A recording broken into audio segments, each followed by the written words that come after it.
Coming up next on Get Caught in a Net.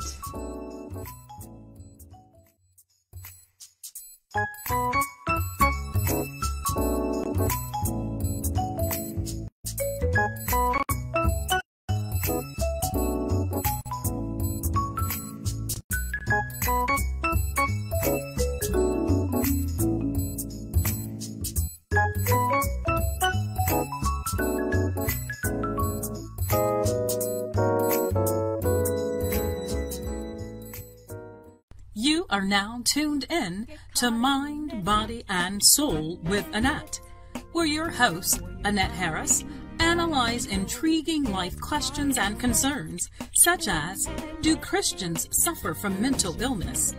Have you wondered why they act abnormal? Or you may ask, what is really going on in their minds? Do you need a net? Well, keep listening for a biblical understanding of the psychology of the mind. Hey guys, welcome to another wonderful segment of Mind, Body, and Soul with Anet. I'm your girl, your host, Anet Harris. I am also your certified mental health ambassador and author of that award-winning bestseller, Surviving a Silenced Heartbeat.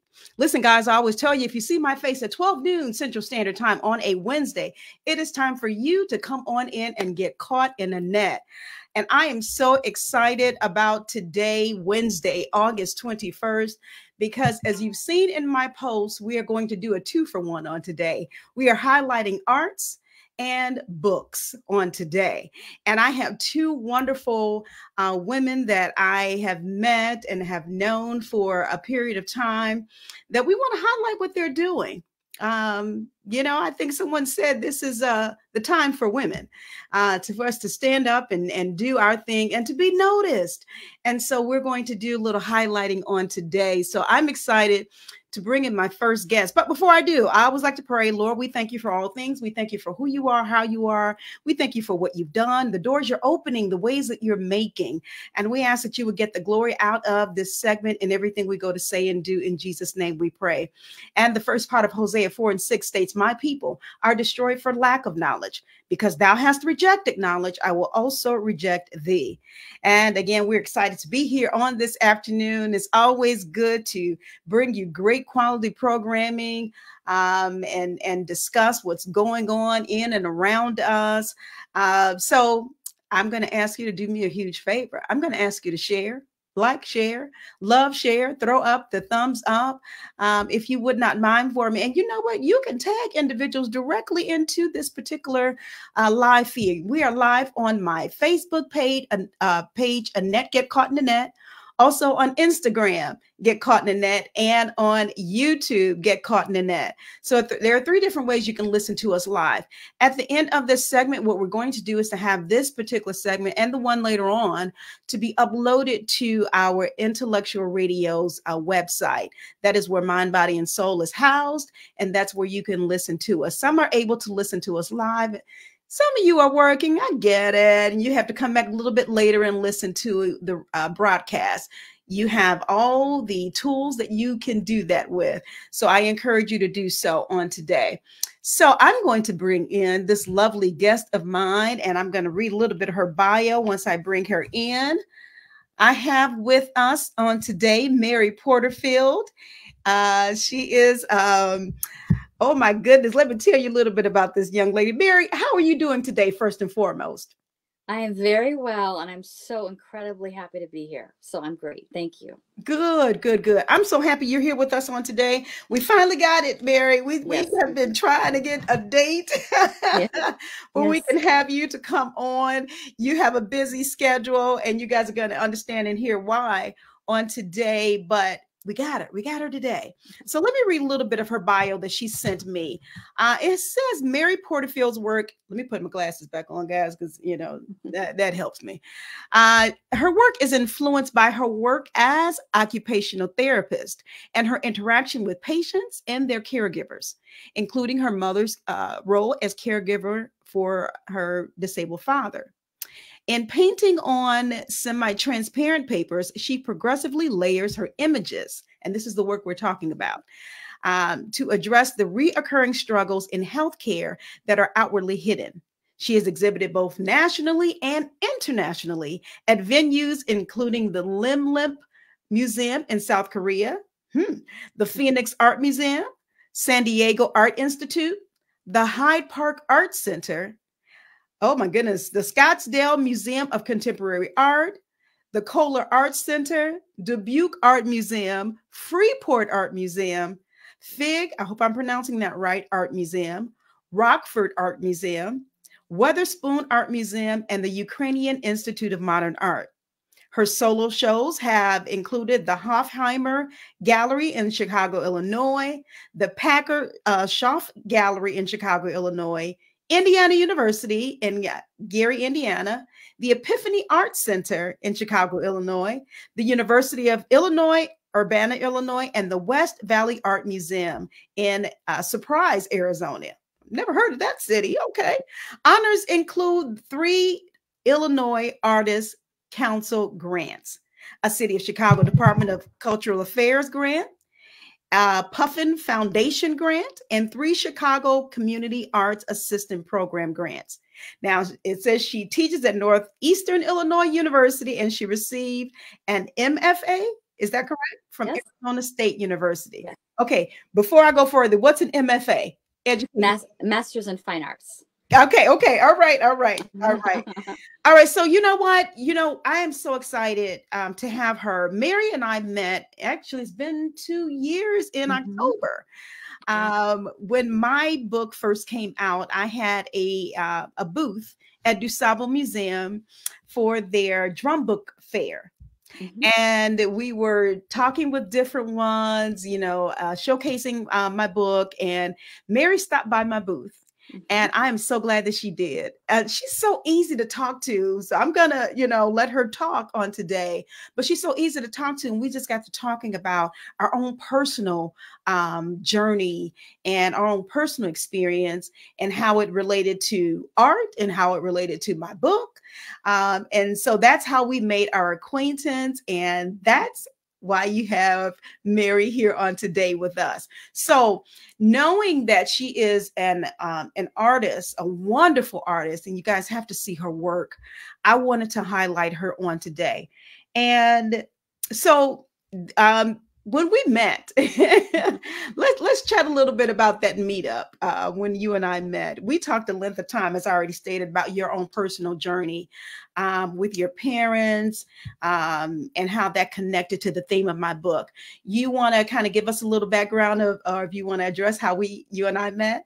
Yeah, I walked by your booth and the title caught my eye, Surviving a Silenced Heartbeat. And my father had died about a year prior. And I thought, oh gosh, I think this might be a book that my mom might really love because she was struggling with grief and is still struggling. And I bought her the book as a Christmas present and she loved it because she was really consoled by your words and also not feeling she was alone in the struggle with grief and how you coped with your tragedy of the loss of your brother. So it was a beautiful thing. And then talking with you, you radiated so much warmth, in that conversation. And I knew someone that was that warm and inviting likely would have beautiful words to match. And so I'm very grateful for the purchase and my mom loved it. So thank you. Oh, you're so welcome. You're so welcome. But like I said, you were definitely easy to talk to. It was a good connection. Yes, and I'm grateful that it was made. So yeah, and you were mentioning about your mom, and my heart just kind of went out to her as you were talking about her. So I know I read your bio. Just a little bit, maybe something you want to share with us about your personal background a little bit further, is in case I missed anything. Yeah, well, I initially went into occupational therapy because I never believed I could make money as an artist.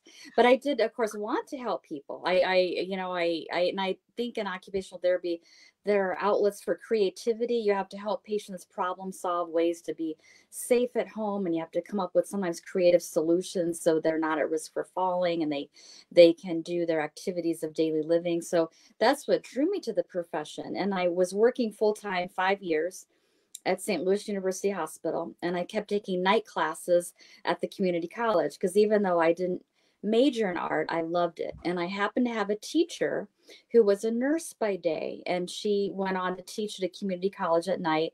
And she explained that while working, she went on to get her master's in fine arts from Washington University in St. Louis. When I was living in St. Louis at the time, and that's where I had gone for occupational therapy school. And I thought, well, if she can do it, I can do it. And I kept taking classes at the community college, and I had one really great teacher in particular, and he's like, if you're serious, you apply to 10 graduate schools and you hope to God one takes you. And I did, and I was lucky enough, Arizona State accepted me, and so I moved there, and I believe it was the fall of '99. And I kept having these two worlds. I worked weekends at some of the hospitals in Phoenix to put myself through school. And then the weekdays, I was a graduate student in fine arts, and I got to devote my time to painting. And then upon graduating ASU in 2002, I really had my dream life for a while. I work 3 days a week at Northeastern. I still teach. And then 2 days a week, I'm sorry, I teach 2 days a week at Northeastern, but I work 3 days a week at Resurrection Hospital in Chicago. So I had this divided life, but I'm still grateful for the occupational therapy because it gave me the funds to support my artwork, and it gave me the stability to make art, because it can be a scary business if you're relying on art to pay your rent and health insurance and other things. So that's more or less my path. That's sort of beneath the bio, so to speak. Wow. And what a path to have that, connects so easily. Yes. That's what I'm hearing. Wow. I didn't know that you were really focused on the art. I thought the art came after.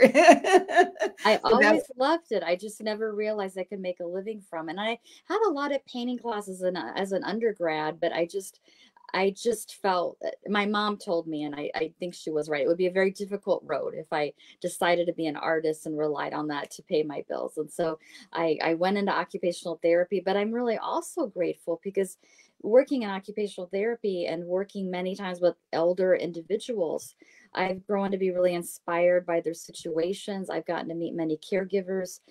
It's really inspired my artwork. It's gotten me to think about things and end of life situations that I might not ordinarily be aware of.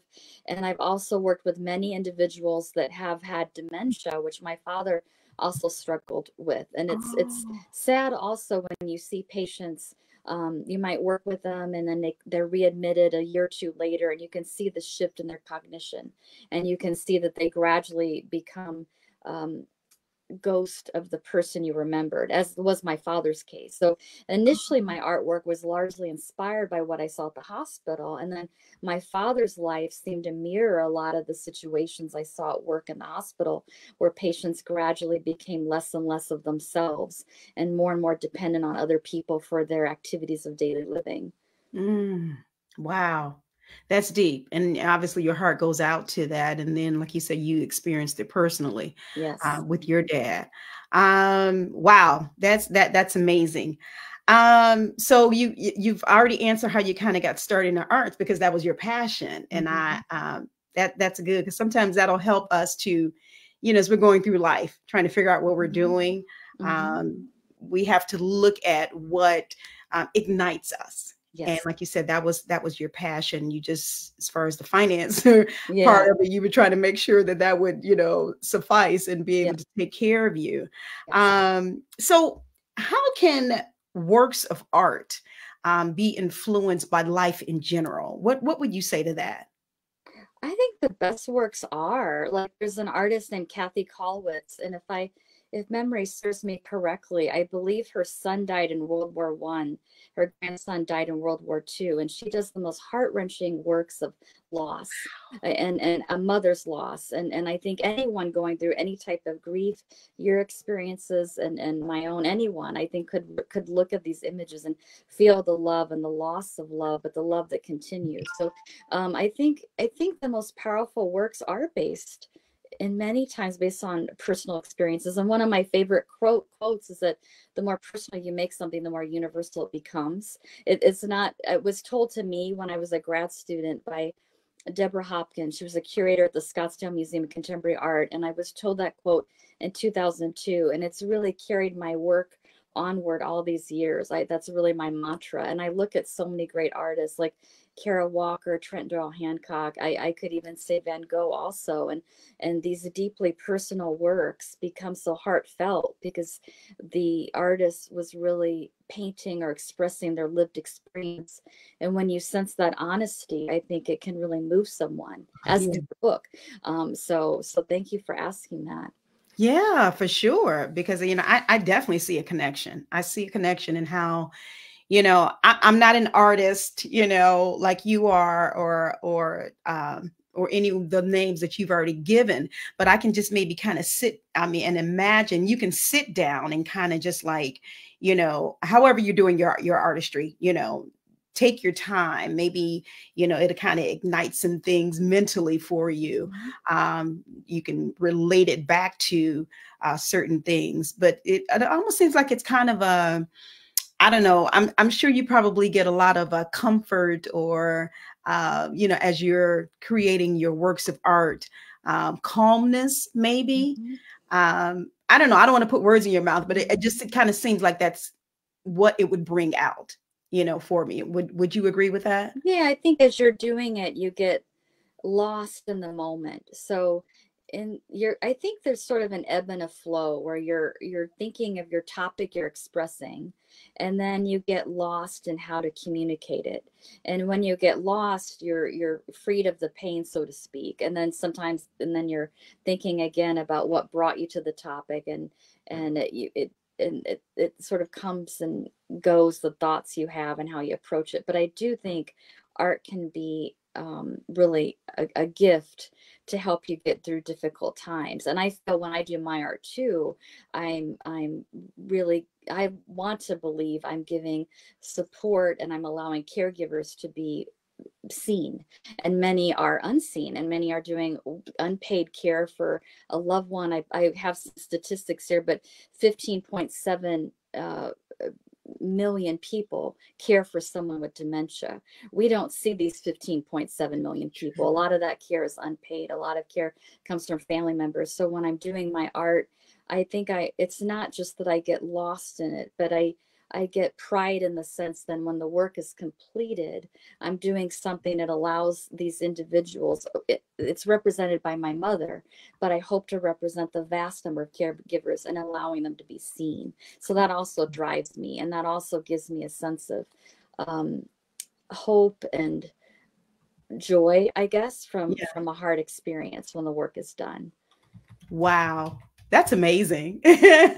That's amazing, because again, you can lose yourself in it, but yeah. Oh, wow. That's beautiful. So now let me ask you, this is not, I know I have, certain questions that I want to ask you on today, but let me just ask you this real quick. Maybe can kind of, and as you're talking, I'm going to try and pull up some of your images that you've shared with me, if you don't mind, so that others can see it as well. You are, okay. So in your bio, it says you're is it portraitist?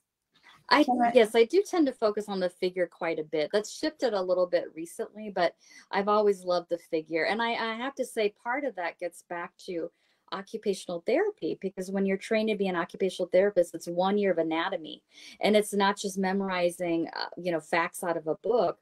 We were given cadavers, and so we had to, when we were tested, they would put little flags on all the muscles, and then we had to go around to each cadaver and identify what muscle did what nerve did what. And to me, anatomy became such a visceral thing that I experienced. And then going into work as an occupational therapist and having to know the muscles and how with certain muscles being affected, say by a stroke or a disability, how that affects your function. So anatomy and the structure of it and how it implicates function was always on my mind. So I've always had a real desire to express the figure. And so that is true about also doing portraits too, understanding the musculature that creates the emotion and the facial expressions. Wow. Okay. I'm going to see if I can, here's one. And you had this titled "A Window Long Since Removed." Yes, that's a title that came from a poem Okay. And it really, I was thinking so much about my mother's experience caring for my father during the pandemic. And, you know, she couldn't leave the house much because of the pandemic, let alone my father's disability. So I was imagining what it would be like to be homebound with your loved one. And they've got a patio door. It's to my left here now, where looking outside and seeing your garden, but not being really able to leave your loved one for long periods of time because my dad was so disabled and needed so much help, like help to feed himself, bathe himself, dress himself, and toileting. So to be really confined to a room and having nature be outside that room was a topic that was really moving to me, that I wanted to express. So the flowers are transparent because the flowers that were alive in her garden, to me, almost were like ghosts, because she couldn't access them. She can only look at them from afar. That is so deep, Mary. That is deep.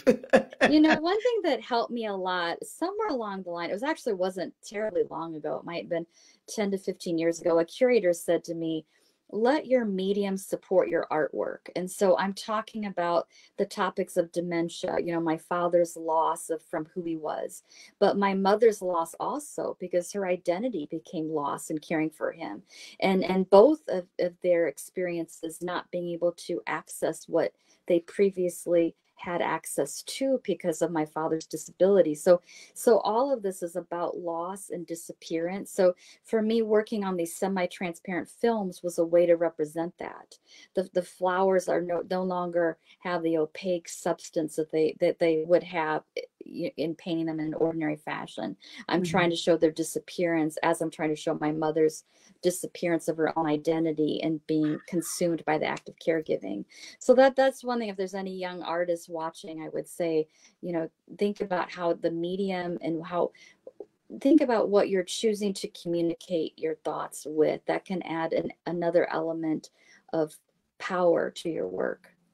Whoa. Yeah, they're commenting on her. They said this is really deep. It really is. And when you submitted, you know, a number of your images of your work, I was just like taken aback. I was like, wow, you know, because it, you know, makes you look and look and look again. But I'm glad, and I'm pointing on over this way because this is where my screen is. You know how you just described it with the flowers and the fading of the flowers, and then you have the image like right in the middle of that. And like you said, you were trying to bring out what it was that your mom was actually dealing with herself and getting lost in, trying to tend to and take care of your father. That is so amazing. And I'm sure, how did this help you? We'll just talk about this particular one right here. Go ahead. Yeah, that's such a great question. I think I'm still finding the answer out, but I will say it did give me joy to know that in this image and others, I gave my mom validity, like I honored her. So that gave me some peace, because during the pandemic, I couldn't get home because I was working at a hospital. Like many healthcare workers, there were constant exposures. We were often not told of these exposures. So for 1 year, I could not get home, living in Chicago, and I'd call my mom and I'd hear about her day through her tears. It was very, very difficult to hear about her experiences and not being able to be near her or help in any way. So at least through these images, I can let her story live on. And I hope that it might serve as a point of connection to other caregivers, or maybe just to know that other individuals that are going through similar things aren't facing it alone. 1 in 5 individuals is a caregiver, and those numbers are not supported on the news. It saddens me greatly that this is such an important topic that is not given the attention it deserves. But at least when I make my art, I feel I'm an advocate for these individuals that I so greatly admire. And that has helped me. Beautiful, beautiful. Oh, I love it. Great explanation. Thank you so much. I'm going to stop sharing this particular one. We're going to pull up some more eventually. But this is, you've got something here. And I'm sure you know that. Many of you that have just now come in, you probably did not get a chance to hear as I was introducing my guest on today, but we are talking with Mary Porterfield, and she's occupational therapist by trade, but she is also a portraitist, an artist, and her work has been featured internationally, nationally, all over the world. And you can see why, just looking at that one particular image that she shared with us.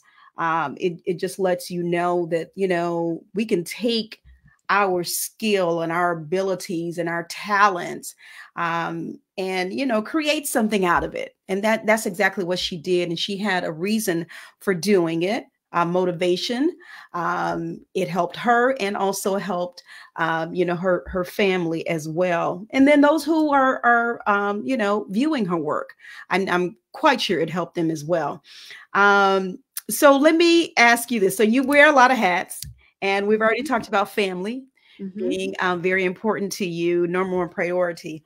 So what is most important? I mean, you already kind of said it, as you've been talking. What's most important to you out of all the hats that you wear? What's most important that you actually do and succeed at? Right now it's just being a good daughter to my mother, because she has cancer in her colon, kidney, and now liver. And so I'm spending a lot of time with her this summer, and I'll be traveling back and forth as I teach to be with her virtually every weekend and more. So I just want to be there for her as she was for my father. And that does pose some predicaments too with making art. But I think when you're an artist, you always find a way.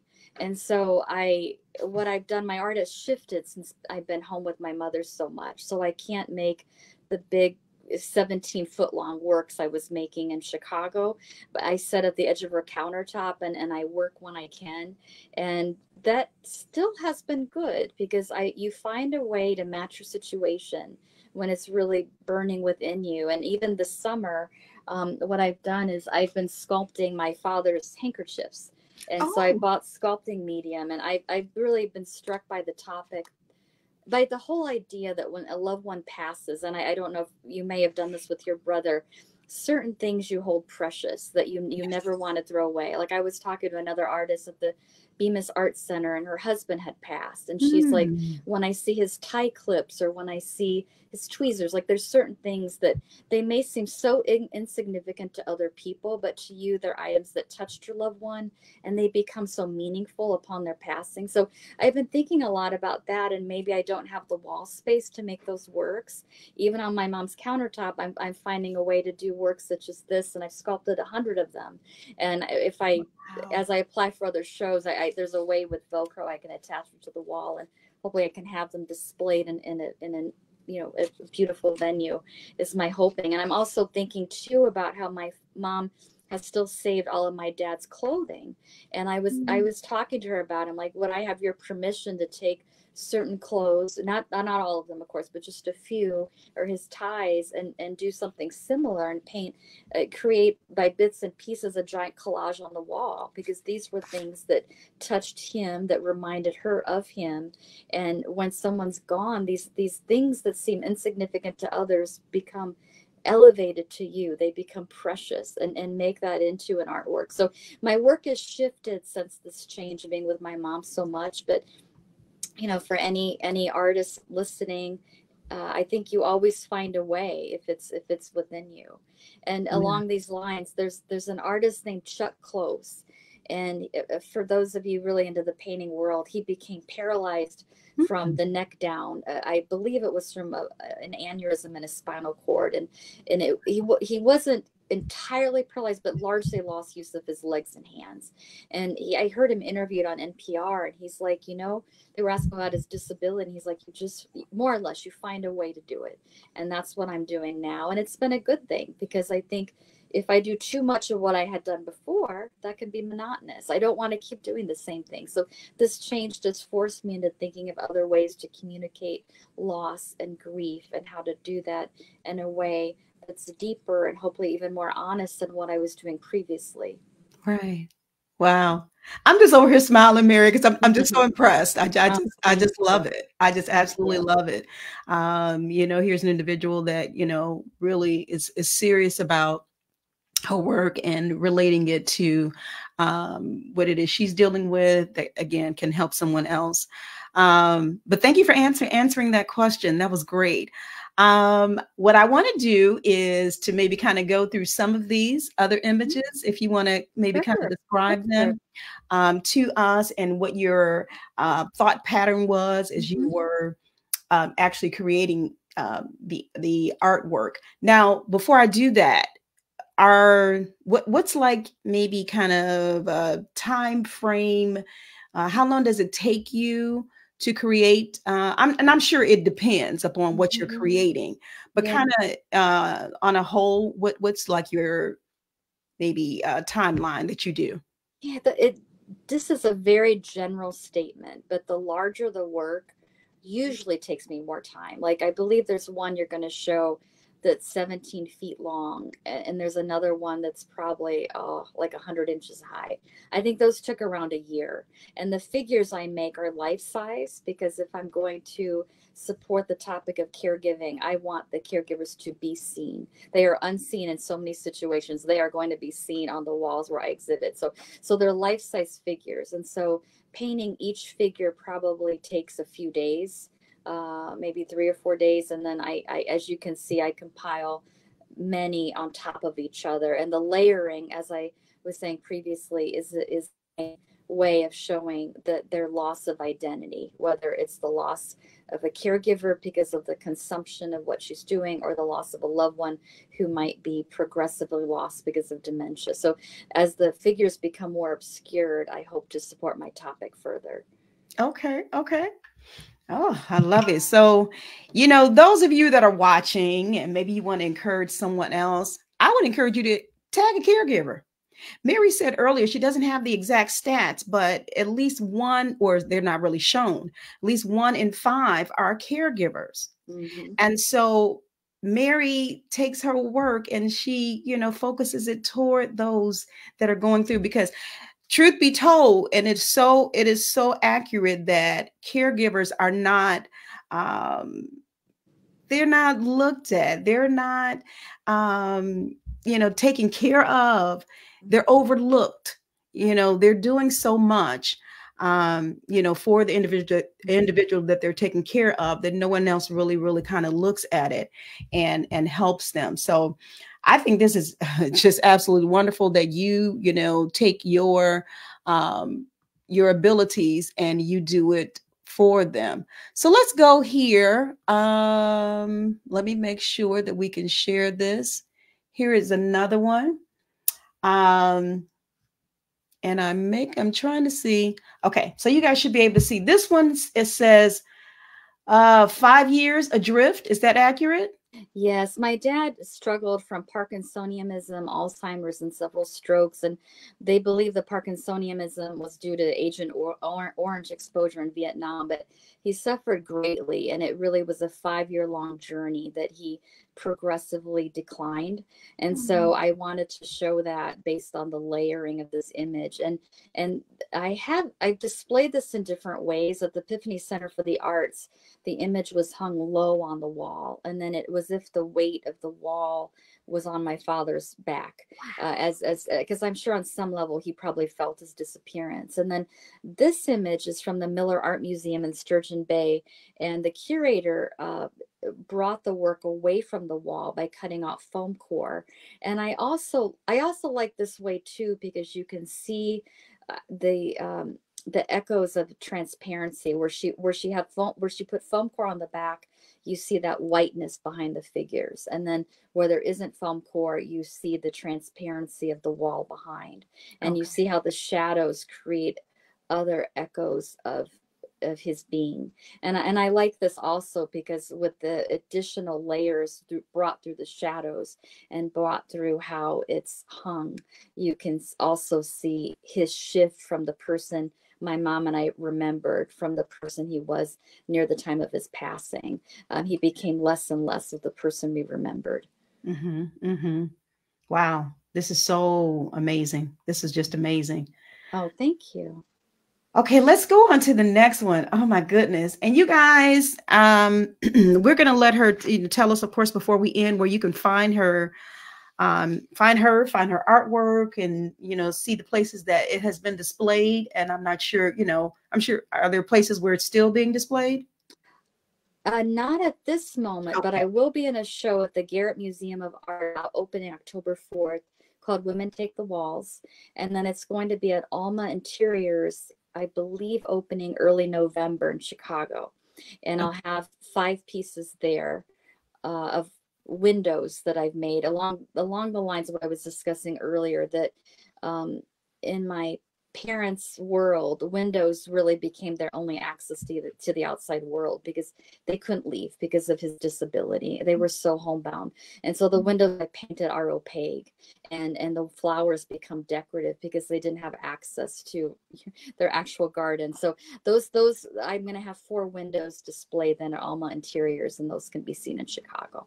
Okay. All right. Well, you guys can take a look at what we have here. This one is called Installation View, right? Is that right? Okay. I believe the title was The Tides Within, but it is an installation view. Okay. Because this image is basically 17 feet long, and it's basically it was shot by photography within the gallery. And this was at Waubonsee Community College, and then it was seen later at the Riverside Art Center. And it's really about caregiving. It's about just these figures climbing over each other. There's moments, if you look closely, where my mom is lovingly embracing my father. Other moments where she's trying to pull him forward. Other moments where she's turning away, and other moments where she expresses love. Because I think caregiving is full of a multitude of emotions. There's moments where the love is so intensely expressed, but there's also moments where it can be very, very exhausting, and you don't get that relief. And especially in a time like the pandemic, my mom didn't have the help. So I have this long image, and I hope to keep working on it. Actually, I called it The Tides Within because I want to have it morph into a giant wave.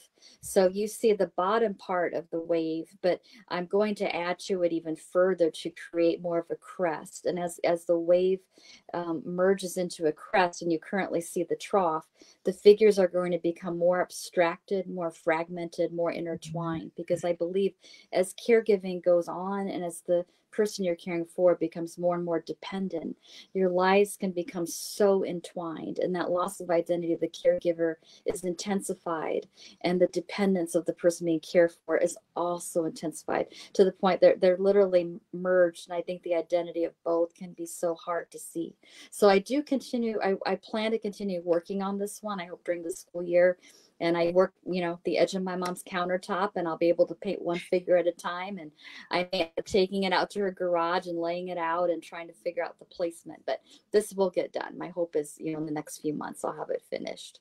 What else are you going to add? This is so amazing. Oh, thank you. I just want to make it look more like a wave. Like I think the intertwined aspects, and as the wave reaches its crest and about to crash down onto the trough, I think that can be such a powerful symbol for end of life circumstances.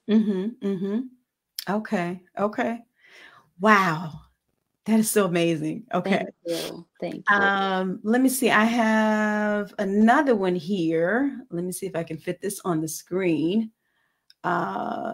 This is, Support That Remains. Is that accurate? Yes.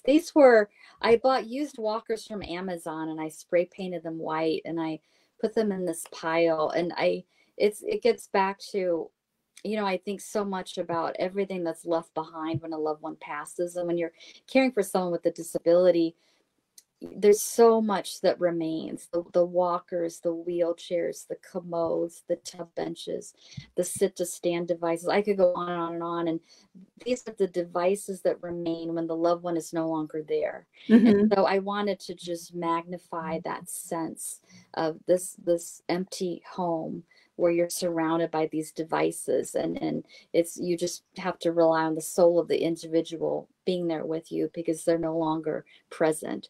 So I'm proud of this one because it was a direction I hadn't gone in. I'd never done sculptures before, but I've always loved lines, and I love the crisscrossing of the lines that the walkers have made. So, Yeah. and so I may add on to this one too, actually.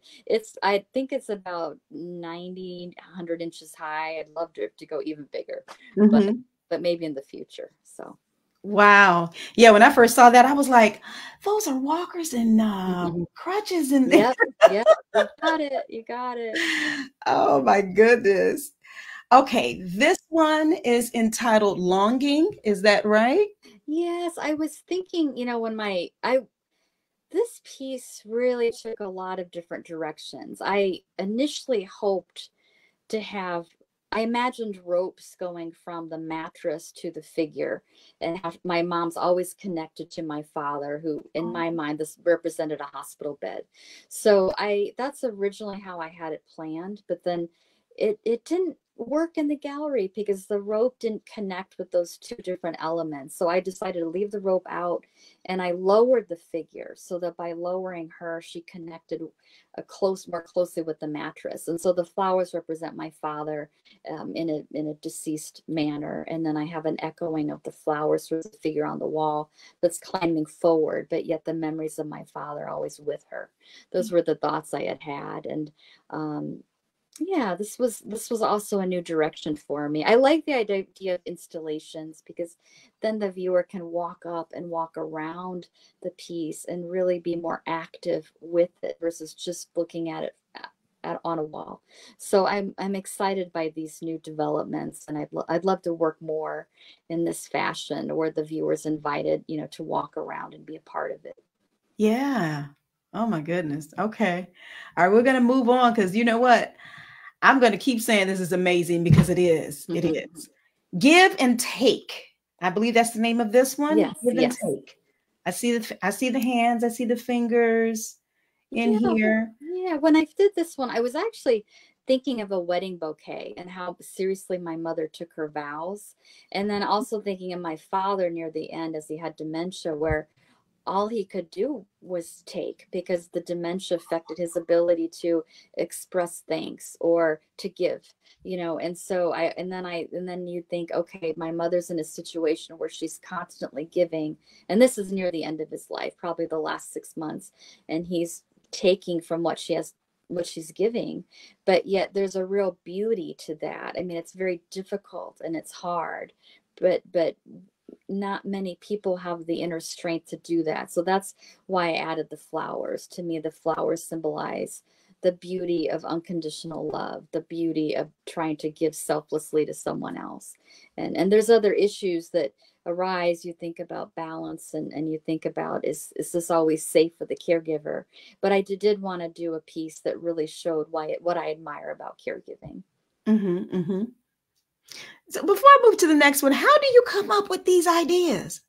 I just obsess, I just think and when you get lost in your artwork, I don't know if you're entirely lost, but your mind wanders. You're thinking about the topic and then it leads you to different offshoots. And I keep going back to, how can I present this topic more honestly?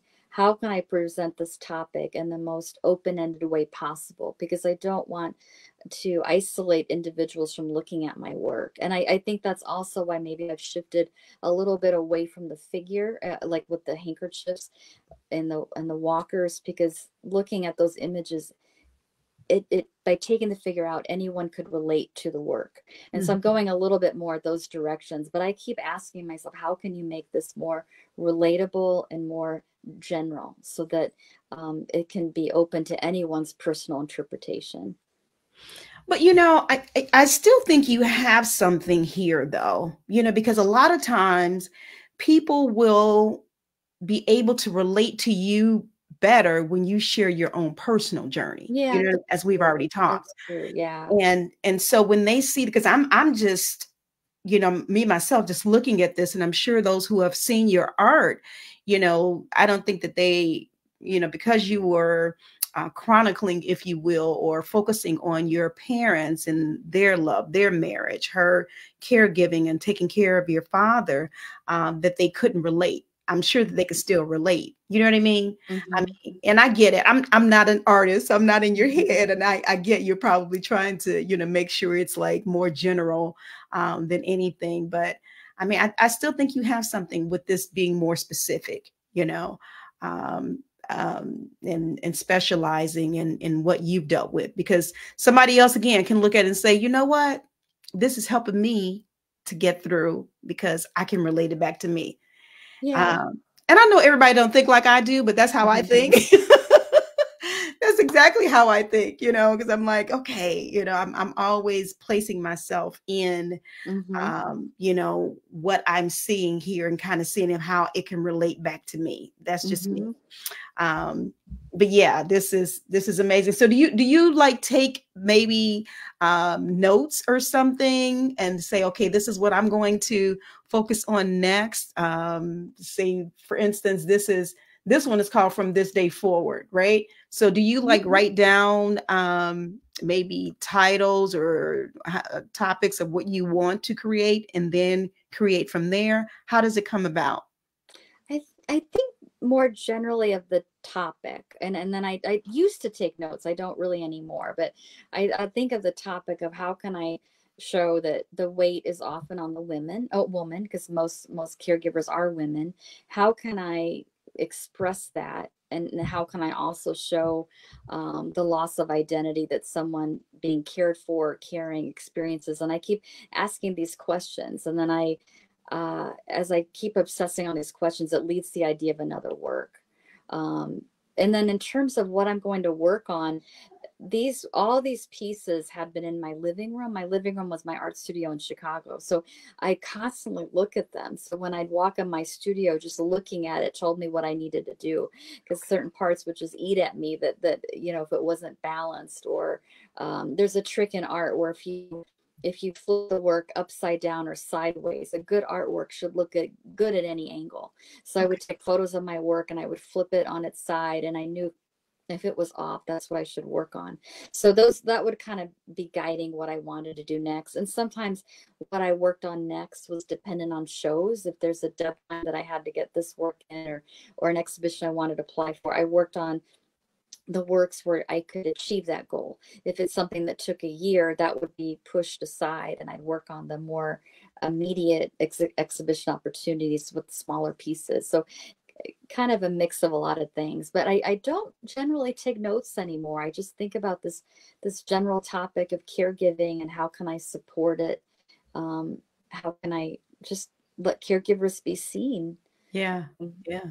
So, and then all these ideas just flow out. Yeah, you just obsess long enough, and the ideas will hit you in the shower, in the car, or a lot of times if I go to a museum or art gallery and I look at other people's works, there's something about just being in that silent place and I'm thinking about art, and it'll trigger an idea from my own. Museums can be kind of magical that way. Or art galleries. So I guess because I'm surrounded by my element and what I love, that tends to trigger some ideas.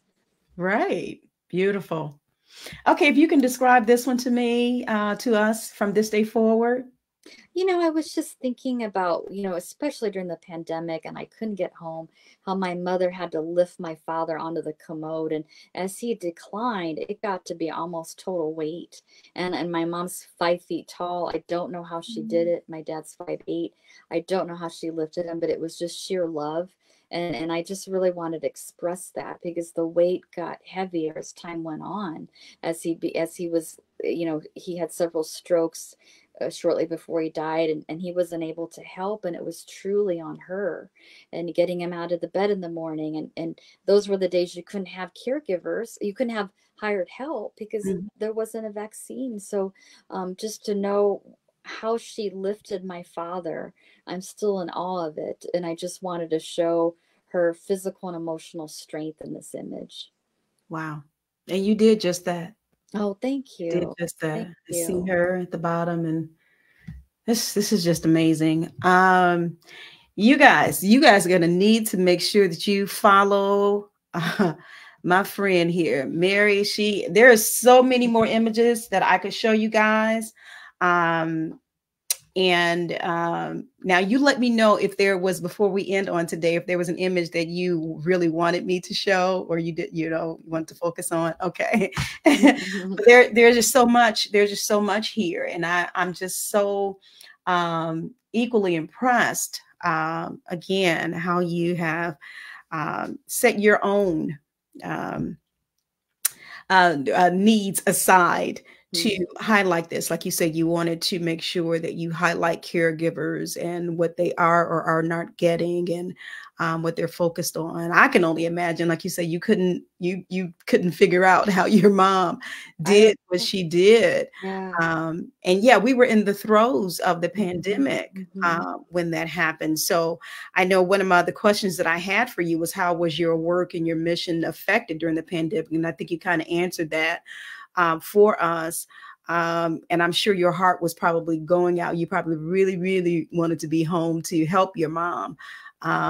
Is there something else you wanted to add to that, like during the pandemic, that you faced? Well, I think you asked a really great question early on about the different hats, and I think the priority. I'm so sorry, my AirBot my earphone popped out. Okay. But you asked such a great question about the different hats that people wear. And I think for me, the pandemic made my mom the priority in my life. Nothing matters. The shows, the awards, nothing matters if you don't have your mother. So I think that just totally changed my way of thinking. And, I mentioned earlier, I'm going to be in the show at the Garrett Museum of Art, and we were all asked to make a video of us working in our studios. And I was reluctant to make the video because here I am with my mother in Nebraska and working on her countertop. And I thought, oh, if I make it, all these other artists are going to be in these beautiful spaces. I'm going to feel embarrassed. But I thought, no, I'm going to make this video because that is the reality of what caregivers face. Yeah, it is. I just wanted to show that you find a way, and you still carry your passion with you, but you just have your priorities on your loved one at the time. Beautiful. And then they're able to see, like you said, this is my space. This is where I create, yes, so, yes. There's nothing for you to be ashamed of.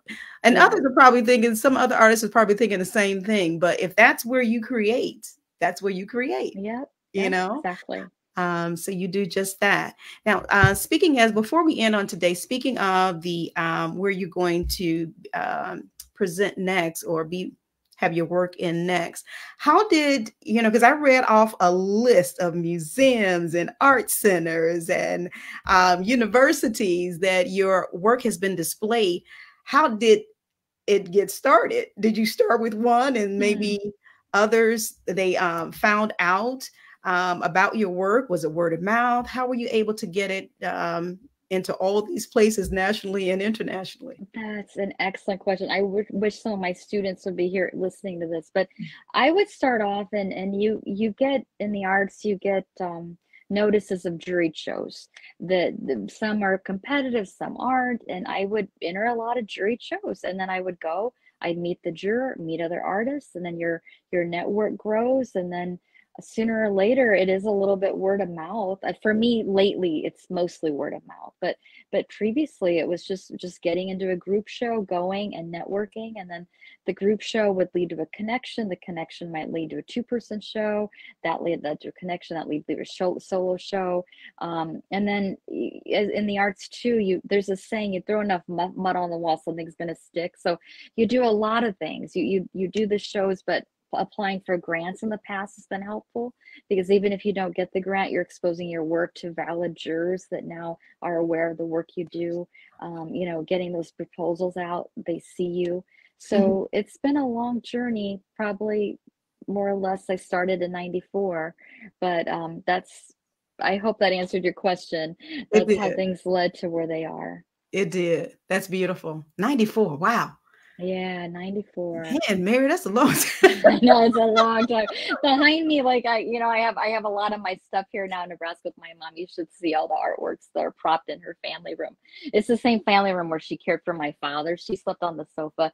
He was in the hospital bed, and now all my artworks are across in this bin. But yeah, it's been pretty much a 30-year long journey. So but a Beautiful. wonderful journey. Like I look back and some of my best friends are artists. Some of my happiest memories have come from going to art shows and the people I've met. And so, sometimes the rejections can get you down. I remember there was one time I had 40 rejections in 2 months, and I thought, oh my gosh, how do I keep going with this? Why do I keep going? But you keep going. And Yeah. then you look back in the grand scheme of things, and I'm like, but I've met some wonderful people. So, plus I'm allowed to validate caregivers, I hope, in my own small way. So, Okay. Yeah, you definitely are. You definitely are. I saw this quote from John F. Kennedy. Art is not freedom from discipline, but discipline freedom.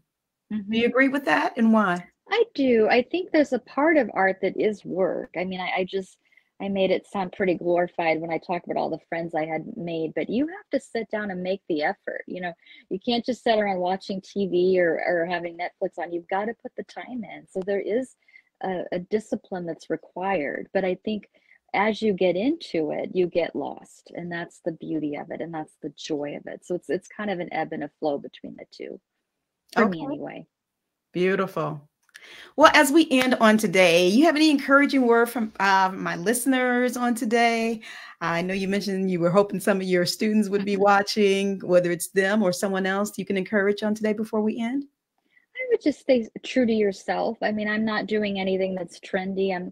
I wish this topic of caregiving was in the news more. It's heartbreaking to me that it's not, but you have to just be true to yourself. And if you are, the joy will be there. So, yeah. Okay. Be true to yourself. That's simple and straight to the point. I love it. Absolutely love it.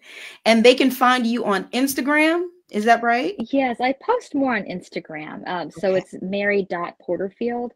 And my website is maryporterfield.com.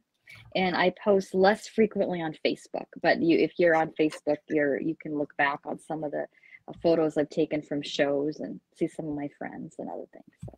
Okay. So guys, you can reach out to her on Instagram, mary.porterfield. That's her handle there. Or you can, her website, is that right? Is maryporterfield.com. Okay. All right. I am typing that into the comments section so that individuals can be able to reach out to you, whether they're looking now or they come back later and are able to connect with you. We want them to be able to connect with you. And it's down at the bottom of the screen, guys. IG, Mary.Porterfield, and her website is her name, maryporterfield.com. All right. And this has been tremendous. You guys over on Instagram, thank you all so much for watching, tuning in, hopping in for us. I appreciate you, those of you that are on YouTube and Facebook, for joining us on today. Again, this has been an episode, a session where we talk to real live portraitist, an artist, Mary Porterfield, and she has come in and she just wowed us on today with all that she is doing. And make sure, again, you follow her so you can see her, what's new and next for her, the next events that she'll be displayed, her work will be displayed, and you can continue to follow her. I know I have since we met. So this is great. Thank you again for your time on today. I'm so glad again that we finally connected and we were able to have you on. I bid you Godspeed, and I'm grateful that you are able to do what you're doing for your mom and all caregivers. So thanks again. I just want to thank you, Annette. I think you're such a talented writer, but even more so, you're just a beautiful soul. And I really want to thank you for having me today and acknowledging this topic and honoring my work. It's truly been a true joy for me to be with you. So thank you. You're so welcome. Thank you for coming with us and accepting the time to come with us on today. All right, guys, as she's exiting, Mary, don't go anywhere, okay? Okay. I'm going to place her back in the virtual waiting room because we want to play the promo for next week. And also for later this evening. But guys, again, thank you all so much for joining me on today, for your time, for watching, for your comments and engaging with us on today. this is the first part of today's 2-for-1. I will have another segment at 5:30 p.m. Central Standard Time on tonight. And I'm going to feature, as we said, arts and books on today. Arts and books. Arts was the afternoon session, and books will be the evening session. Although there's still a connection with art a little bit later on today. So guys, don't miss it. Okay. Don't miss it. And again, please make sure you support my friend. I still have her information on Instagram, Mary.Porterfield, or her website, maryporterfield.com. All right, guys. So we will see you. And if I did call your name on today, charge it to my head, not my heart. I do appreciate all of you all coming in and supporting us on today. And for those that liked and shared, thank you so much. And for engaging, and those that will come a little bit later to watch. All right. I'll see you at 5:30. So that's about 4.5 hours, right? I'll see you guys a little bit later, right? Don't y'all disappoint me. We'll see you next time. On the next session of Get Caught in a Net.